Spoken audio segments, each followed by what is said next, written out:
নহয় মই তাত মিটিঙৰ পৰা আহি আছিলোঁ এতিয়াতো 9:30 কিমান হ'ব মই আহি পেলাই যেতিয়া ইয়াত দেখিলোঁ মানে ইয়াত বহুতে মোক দেখা পাই যি পিছততো গাড়ীখন আহি গ'ল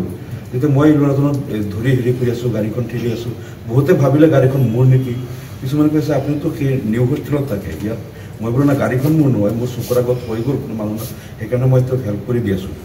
বহুতে সেই খবৰটো চাগে এনেকৈ বাহিৰত ওলাই গ'ল বহুতে ভাবিছে গাড়ীখন মোৰ নহ'লে মই তাত যিহেতু স্পটত মই প্ৰথম আছিলোঁ বা ইভিনিং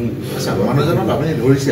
খুৰাহঁতটো আছিল যেন আপোনাৰ অনুমান হৈছে নেকি বা গোন্ধ পাইছে এনে কিবা গোন্ধ মই কিন্তু পোৱা নাই কিন্তু কিবা যদি হেৰি হ'ল বা মই আচলতে টেনশ্যন আছে সেইটো মন কৰা নাই কিন্তু তেওঁ গাড়ীখন যে যিমান অলপ স্পীডত লৈ গৈছে আৰু ইয়াত কিমান স্পীডত আছিলে মানে কিমান স্পীডত মইতো আচলতে ইয়াত ৰখি আছোঁ আগত দেখা নাই কিন্তু তেওঁ কাটি পেলাই আচলতে টাৰ্ণ লওঁতে সাধাৰণতে গাড়ীখন বহুত শ্ল' কৰি দিয়ে শ্ল' নকৰে মানে যিমান স্পীডত আহিছে ইমান স্পীডত মানুহে নাথাকে আপুনি প্ৰথমতে মানে ইয়াতে আপোনাৰ প্ৰাণ ৰক্ষা কৰিছে না মই অৱশ্যে এইটো ছাইডত আছিলোঁ এই অপজিট ছাইডত নহয় সিফালৰ পৰা খুন্দাটো মই যিটো ছাইডত গাড়ীখন কোনফালৰ পৰা আহিছিলে এইফালৰ পৰা গৈছে এছেম্বলিখনৰ পৰা গণেশ মন্দিৰ সিফালৰ পৰা গৈ তেওঁ যেতিয়া টাৰ্ণ লৈ সোমাব 9 নম্বৰ গেটেদি সোমাওঁতে মানে বাওঁফালৰ পোষ্টত খুন্দা মাৰিছে মই অকণ সোঁফালৰ পোষ্টত ইয়াত যিটো আৰক্ষীৰ আৰু মই ৰখি দিয়া 2 মিনিটৰ পিছতেই মোৰ গণেশ মন্দিৰ এইফালৰ পৰা গাড়ীখন অলপ তীব্ৰ বেগত গৈছে মই যিটো দেখিছোঁ গতিকে তেওঁ ইয়াত ঘূৰাই যেতিয়া তেওঁ 9 নম্বৰ গেটেদি সোমাব গাড়ীখন তেওঁ ঘূৰাবই নোৱাৰিলে বাওঁফালৰ যিটো পোষ্ট আছে পোষ্টত খুন্দা মাৰি দিলে ইমান জোৰে খুন্দা মাৰি দিলে ইয়াত মই অকলে আছোঁ কোনো মানুহো নাই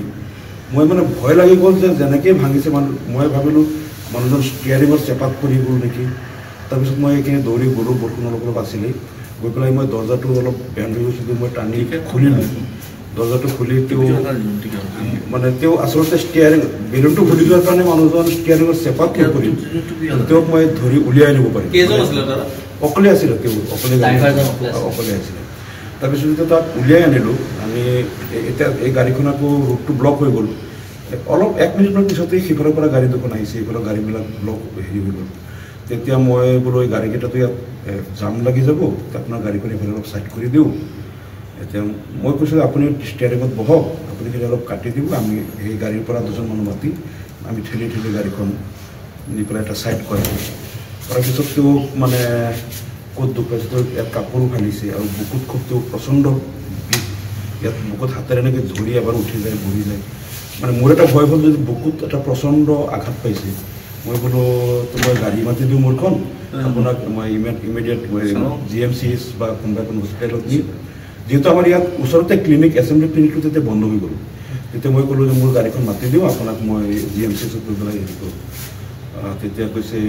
আপোনাক ফোন কৰি দিছে মই কৈছোঁ আপুনি কোনজন MLA তাত গৈ আছে তেতিয়া কৈছোঁ মই শিৱমণি বৰা তাত যাম শিৱমণি বৰা আপোনাৰ কি হয় জেঠাই নামটো সুধিলোতো নীল বুলি ক'লে তেতিয়া তেওঁ ফোন কৰি দিলে শিৱমণি বৰাৰ তাতে মই কৈছিলোঁ না মোৰ গাড়ীখন মাতি আপোনাক লৈ যাওঁ তেতিয়া মানুহজন আহিলে অলপ পিছত শিৱমণি বৰাৰ পৰা